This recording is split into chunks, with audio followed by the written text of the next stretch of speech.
সুপ্রিয় শিক্ষার্থীরা, ইসাপুর বাসামিয়া চৌধুরী ডিগ্রি কলেজের অনলাইন ক্লাসে সম্পৃক্ত হওয়ায় তোমাদেরকে আন্তরিকভাবে ধন্যবাদ জানাচ্ছি। আশা করি তোমরা সকলেই সুস্থ আছো এবং ভালো আছো এবং তোমাদের নিজ নিজ বাসা অবস্থান করছো। আজকে তোমাদের অনলাইন ক্লাসে সম্পৃক্ত হয়ে আছি আমি মাসউদ বিন রশিদ, প্রভাষক, ইতিহাস বিষয়। প্রিয় শিক্ষার্থীরা, আজকে আমি তোমাদের স্বাধীন বাংলাদেশ অভ্যুদয়ের ইতিহাসের একটি গুরুত্বপূর্ণ অধ্যায় এবং গুরুত্বপূর্ণ প্রশ্ন নিয়ে আমি আলোচনা করব। আর সেই অধ্যায়টি হচ্ছে তোমার সামরিক শাসন, আইয়ুব খান ও ইয়াহিয়া খানের শাসনামল 1958 থেকে 1971। এই অধ্যায়ের একটি গুরুত্বপূর্ণ প্রশ্ন হচ্ছে তোমার সামরিক শাসনের বৈশিষ্ট্যগুলো আলোচনা করো। তাহলে আমাদের আজকের ক্লাসের আলোচনার বিষয়বস্তু হচ্ছে তোমার সামরিক শাসনের বৈশিষ্ট্যগুলো আলোচনা করো।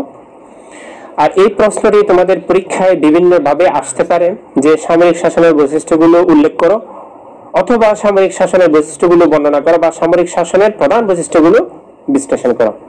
তোমাদের এইভাবে তোমাদের পরীক্ষায় এই প্রশ্নটি আসতে পারে। তাহলে আসো প্রিয় শিক্ষার্থীরা, যে আমরা সামরিক শাসনের বৈশিষ্ট্যগুলো যে কিরূপ, বা সামরিক শাসনের তারা কিভাবে রাষ্ট্র পরিচালনা করেন এবং তাদের রাষ্ট্র পরিচালনার ধরনগুলো কোন ধরনের, আমরা আজকের ক্লাস থেকে সেটি আমরা জানতে পারবো বলে আমি আশা রাখছি। আর তাই তোমরা মনোযোগ সহকারে ক্লাসটি শুনবে এবং তোমাদের বাসায় তোমাদের পাঠ্যপুস্তকের সাথে মিলিয়ে আরো জানার এবং বোঝার চেষ্টা করবা। তাহলে আসো প্রিয় শিক্ষার্থীরা, আমরা সামরিক শাসনের যে বৈশিষ্ট্য সেগুলো নিয়ে আজকে আলোচনা করব। যে সামরিক বাহিনী যে কোনো দেশের স্বাধীনতা ও সার্বভৌমত্ব রক্ষার অতন্দ্র প্রহরী। তোমার সামরিক বাহিনী যে কোনো দেশের স্বাধীনতা ও সার্বভৌমত্ব রক্ষার অতন্দ্র প্রহরী। নিয়মানুবর্তিতা, সময়ানুবর্তিতা ও উদ্বোধনের আদেশ এক বাক্যে পালন করাই হলো এই বাহিনীর সদস্যদের মূল দায়িত্ব। তাহলে সামরিক বাহিনীর কাজটা কি, বা সামরিক বাহিনী কিভাবে পরিচালিত হয়, আমরা এই জিনিসটা জানতে পারছি যে সামরিক বাহিনী যে কোনো দেশের স্বাধীনতা সার্বভৌমত্ব রক্ষার একটা কি অতন্দ্র প্রহরী।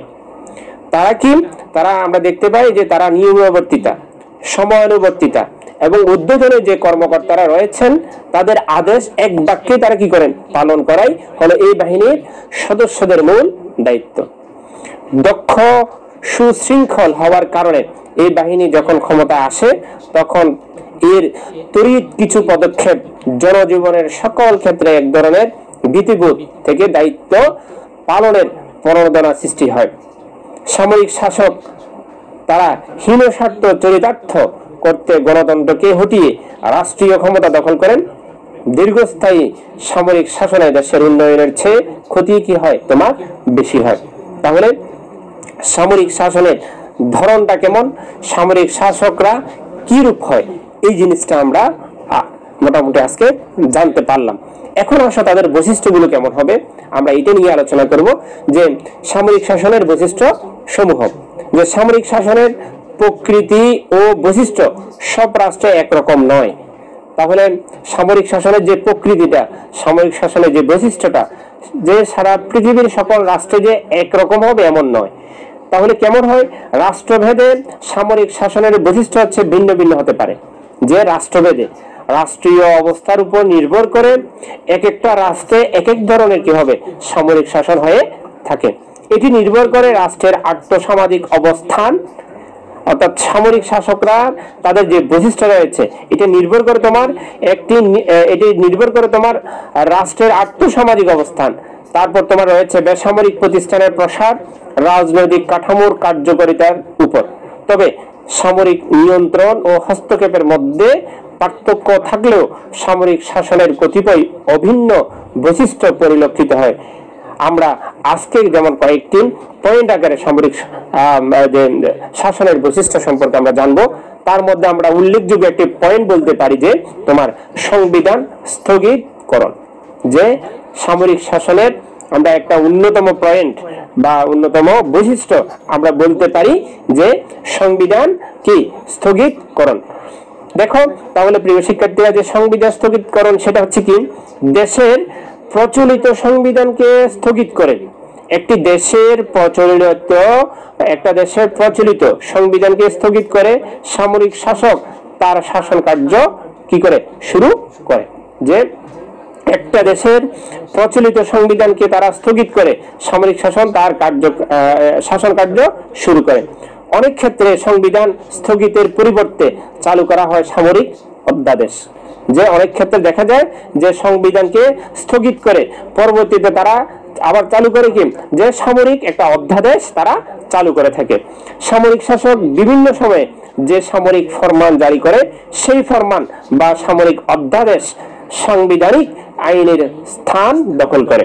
তাহলে সংবিধান স্থগিতকরণ হচ্ছে সামরিক শাসকদের একটা অন্যতম বৈশিষ্ট্য। যে সামরিক যে শাসন ব্যবস্থা রয়েছে সেই শাসন ব্যবস্থার একটা অন্যতম বৈশিষ্ট্য হচ্ছে তারা সংবিধান কি করবে তোমার স্থগিতকরণ করবে। এরপরে হচ্ছে আরেকটি আমরা বৈশিষ্ট্য বলতে পারি যে তোমার সংবিধান স্থগিতকরণের পরে যে মৌলিক অধিকার খর্ব। যে সামরিক শাসকদের অন্যতম আরেকটি বৈশিষ্ট্য হচ্ছে মৌলিক অধিকার তারা কি করবে খর্ব করবে। আর মৌলিক অধিকারটা কিভাবে খর্ব করে দেখো, যে সামরিক শাসন দেশের জনগণের মৌলিক অধিকার খর্ব করে থাকে।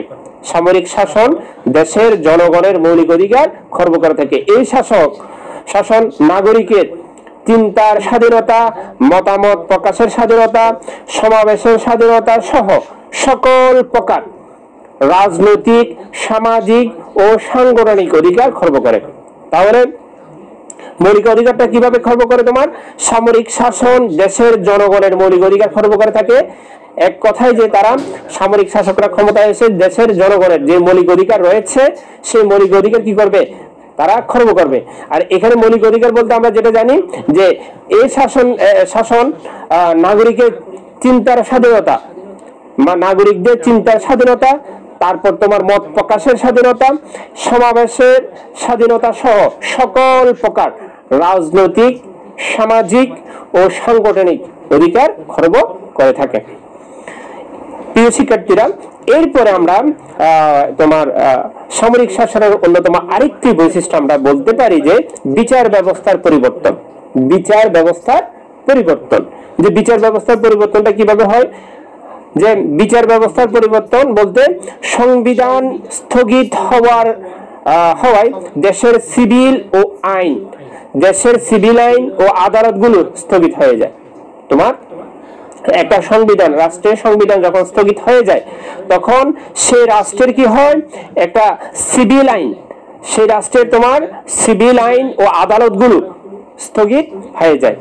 এর পরিবর্তে সামরিক আদালত বা ট্রাইব্যুনাল গঠন করা হয়।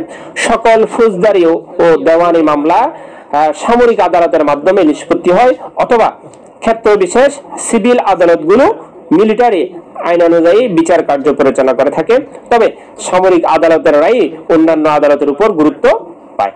তাহলে দেখো যে বিচার ব্যবস্থাও কি হচ্ছে তোমার পরিবর্তন সাধিত হয়ে যাচ্ছে এই সামরিক শাসনের মাধ্যমে।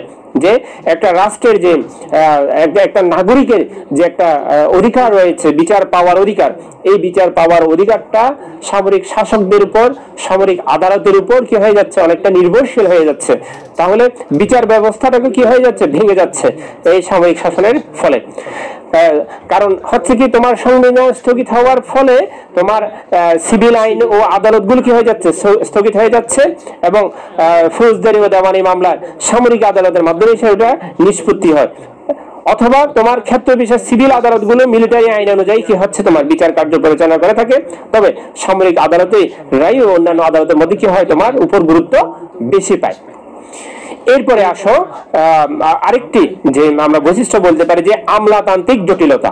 যে সামরিক শাসনের অন্যতম আরেকটি বৈশিষ্ট্য আমরা বলতে পারি আমলাতান্ত্রিক জটিলতা। আর আমলাতান্ত্রিক জটিলতা হচ্ছে তোমার সামরিক শাসকগণ বেসামরিক প্রশাসনের কর্তৃত্ব গ্রহণ করায়, সামরিক শাসকগণ বেসামরিক প্রশাসনের কর্তৃত্ব গ্রহণ করায় প্রথম দিকে বেসামরিক প্রশাসন সামরিক প্রশাসনের আজ্ঞাবহ দাসে পরিণত হয়। কিন্তু সময় যত গড়াতে থাকে ততই সামরিক আমলাতন্ত্র ও বেসামরিক আমলাতন্ত্রের মধ্যে তোমার দ্বন্দ্ব প্রকট হতে থাকে। এতে প্রশাসনিক কর্মকাণ্ডে জটিলতা বৃদ্ধি পায়, ফলে প্রশাসন স্থবির হয়ে পড়ে। যে আমলাতান্ত্রিক যদি হচ্ছে তোমার সামরিক শাসকগণ যখন বেসামরিক প্রশাসনের কর্তৃত্ব গ্রহণ করায়, প্রথম দিকে বেসামরিক প্রশাসন সামরিক প্রশাসনের আজ্ঞাবহ দাসে পরিণত হয়, কিন্তু সময় যত গড়াতে থাকে ততই সামরিক আমলাতন্ত্র ও বেসামরিক আমলাতন্ত্রের মধ্যে কি হয় তোমার দ্বন্দ্ব প্রকট হতে থাকে। এতে প্রশাসনিক কর্মকাণ্ডে জটিলতা বৃদ্ধি পায়, ফলে প্রশাসন স্থবির হয়ে পড়ে। এরপরে প্রিয় শিক্ষার্থীরা, আমরা সামরিক শাসনের অন্যতম আরেকটি বৈশিষ্ট্য আমরা বলতে পারি যে শিক্ষা ব্যবস্থায় অচলাবস্থা। শিক্ষা ব্যবস্থায় অচলাবস্থা সৃষ্টি হয়। আর সেটা কিভাবে সৃষ্টি হয়? দেখো, যে সামরিক শাসকগণ প্রথমে আঘাত করে ছাত্র সমাজ ও শিক্ষা প্রতিষ্ঠানগুলোতে।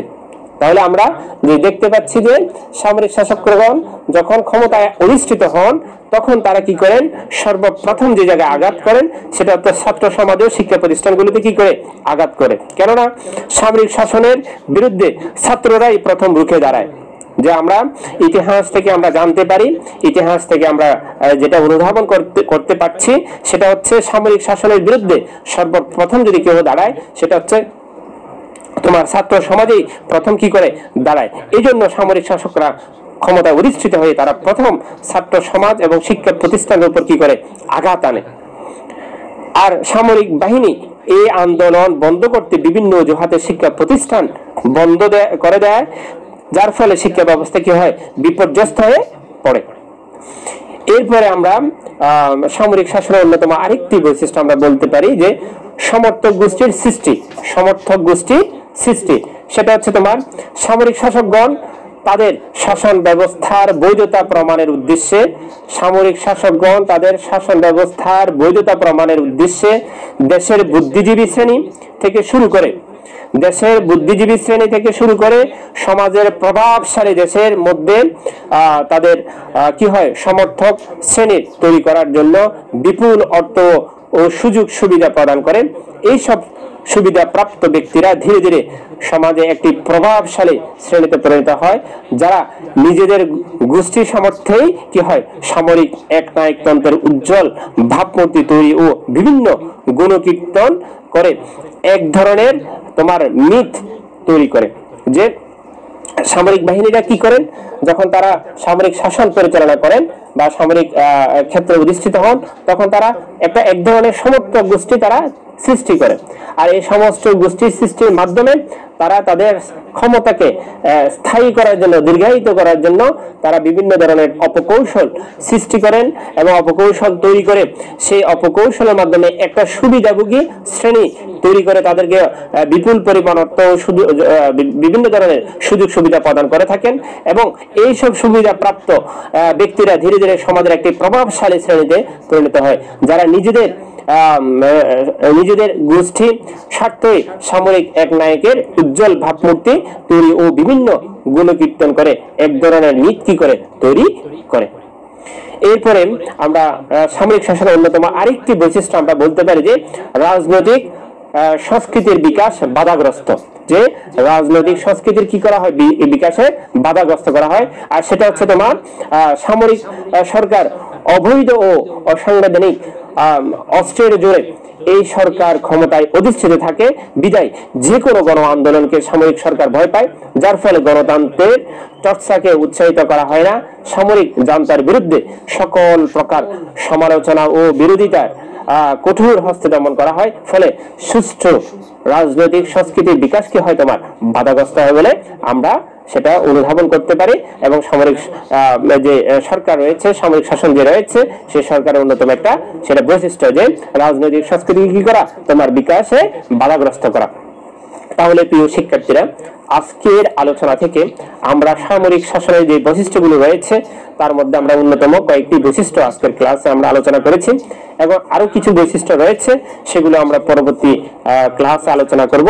আশা করি তোমরা সামরিক শাসনের যে বৈশিষ্ট্যগুলো রয়েছে আজকের ক্লাসে যেগুলো আলোচনা করা হয়েছে সেগুলো তোমরা বুঝতে পেরেছো। তোমরা আরো ভালো করে জানার জন্য তোমাদের পাঠ্যপুস্তকের যে সামরিক শাসন আইয়ুব খান ও ইয়াহিয়া খানের শাসনামল এই অধ্যায়ের সামরিক শাসনের বৈশিষ্ট্য গুলো আলোচনা করা এই প্রশ্নটি যদি পড়ো তাহলে আরো ভালো জানতে পারবে এবং বাসায় তোমরা পড়বা। এই আহ্বান জানিয়ে আমি আজকের ক্লাস এখানেই শেষ করলাম। তোমাদের সকলকে ধন্যবাদ।